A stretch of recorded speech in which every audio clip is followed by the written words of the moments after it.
Enquanto prédios inteiros desabavam, um hotel permaneceu em pé. Dentro dele, centenas de pessoas sobreviveram a um dos terremotos mais destrutivos da história. Não foi sorte, não foi acaso, e não foi porque o tremor foi fraco. Foi porque alguém tomou decisões certas antes de qualquer coisa acontecer. Essa é a história real de um hotel que salvou vidas quando tudo ao redor virou ruína. Uma história pouco conhecida, mas que prova algo desconfortável. Em desastres, sobreviver raramente é questão de força, é questão de preparo. Naquela noite, a cidade dormia. Turistas descansavam após um dia comum. Corredores silenciosos, luzes baixas, recepção tranquila. Nada indicava que, em poucos minutos, o chão iria se mover como nunca antes. O hotel parecia comum. Vários andares, quartos alinhados, funcionários no turno da madrugada. Para quem passava na rua, era apenas mais um prédio no meio da cidade.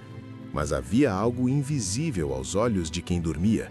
Aquele edifício havia sido projetado para um cenário que quase ninguém leva a sério.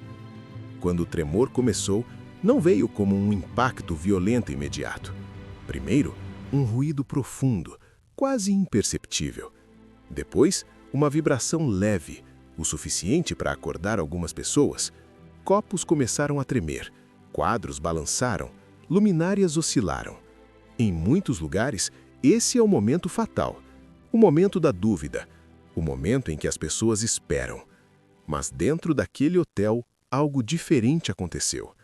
Funcionários da madrugada não ficaram parados, não esperaram ordens, não tentaram ver se passava. Eles sabiam o que fazer. Portas começaram a ser abertas, pessoas foram acordadas com urgência.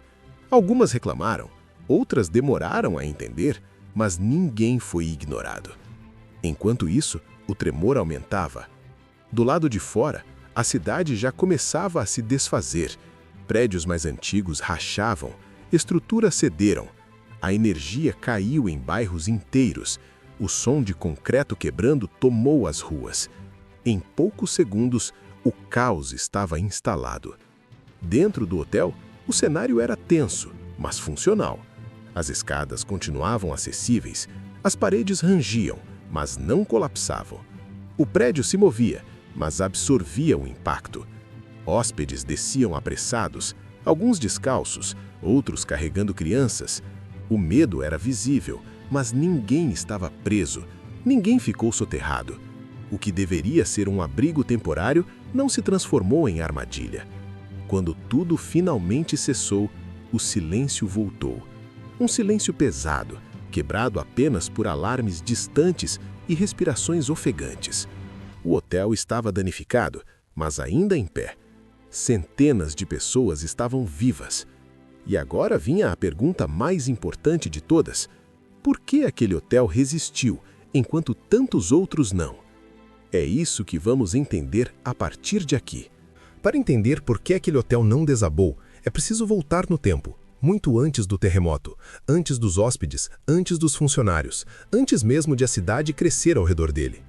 Quando o projeto do hotel foi aprovado, a região já era conhecida por sua atividade sísmica, não era segredo. Mas, como acontece em muitos lugares do mundo, esse risco foi tratado como algo distante, algo que talvez nunca acontecesse. A maioria das construções ao redor seguiu o caminho mais barato e rápido. O hotel não. Os engenheiros responsáveis pelo projeto insistiram em um tipo de estrutura que muitos consideraram exagerada. Custava mais, levava mais tempo, exigia materiais específicos. Para alguns investidores, aquilo parecia desperdício, mas uma decisão foi tomada. O prédio deveria ser capaz de se mover sem quebrar. Em vez de resistir rigidamente ao tremor, a estrutura foi pensada para absorver energia. Pilares mais flexíveis, distribuição de peso diferente, espaços internos que permitiam deslocamento sem colapso. Nada disso chamava atenção quando tudo estava em paz, mas em uma noite de terremoto, cada detalhe fez diferença. Outro ponto crucial estava fora da vista dos hóspedes: o treinamento. Funcionários do hotel passavam por simulações periódicas. Não eram exercícios longos ou teóricos, eram simples, diretos e repetidos. O foco não era evitar o pânico, era agir antes que ele dominasse. Eles sabiam quais portas abrir primeiro, quais áreas evitar, como acordar hóspedes sem causar correria e principalmente sabiam que esperar ordens era perder tempo. Por isso, quando o chão começou a tremer, ninguém precisou perguntar o que fazer. Cada pessoa assumiu uma função. A recepção virou ponto de orientação, as escadas foram liberadas, elevadores foram automaticamente ignorados. Enquanto isso, do lado de fora, a cidade enfrentava o caos. Prédios construídos sem reforço sísmico começaram a ruir. Alguns desabaram em segundos, outros pareceram resistir, até cederem logo depois. Muitas pessoas ficaram presas exatamente porque esperaram. Esperaram o tremor passar, esperaram instruções, esperaram ajuda. Dentro do hotel, o tempo foi usado de forma diferente.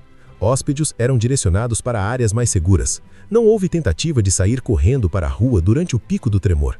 Essa decisão, simples à primeira vista, salvou vidas. Do lado de fora, quedas de fachadas e fios eletrificados transformaram as ruas em armadilhas. Quando o pior já tinha passado, o hotel ainda estava de pé. Danificado, sim, mas funcional. E isso permitiu algo que muitos outros prédios não conseguiram oferecer: abrigo após o desastre. Enquanto pessoas feridas se acumulavam nas ruas, aquele hotel se tornou um ponto de refúgio. Água, cobertura, comunicação básica. Não era luxo, era sobrevivência. Foi então que as autoridades começaram a perceber algo incomum. Em meio à destruição, um edifício concentrava sobreviventes, não por acaso, não por milagre, mas por escolhas feitas quando ninguém estava olhando. E o contraste com o resto da cidade tornava isso ainda mais evidente. Quando o dia amanheceu, a cidade já não era a mesma. Ruas cobertas de destroços, prédios inteiros no chão, pessoas procurando familiares em silêncio, sem saber por onde começar. O terremoto tinha acabado, mas o verdadeiro choque só estava começando. Dentro do hotel, hóspedes começaram a entender o que tinha acontecido. Muitos só perceberam a gravidade quando olharam pelas janelas e viram o entorno destruído.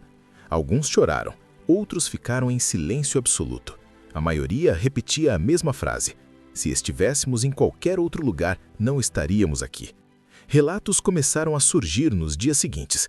Pessoas que acordaram com o tremor e lembravam claramente das portas sendo abertas, dos funcionários chamando quarto por quarto, da orientação firme para usar as escadas. Muitos admitiram que, se estivessem sozinhos, teriam ficado na cama esperando passar. E essa foi a diferença. Em outros hotéis da cidade, o cenário foi oposto. Estruturas rígidas demais cederam. Escadas ficaram inutilizáveis, pessoas ficaram presas nos quartos. Algumas sobreviveram por horas sob os escombros, outras nunca saíram.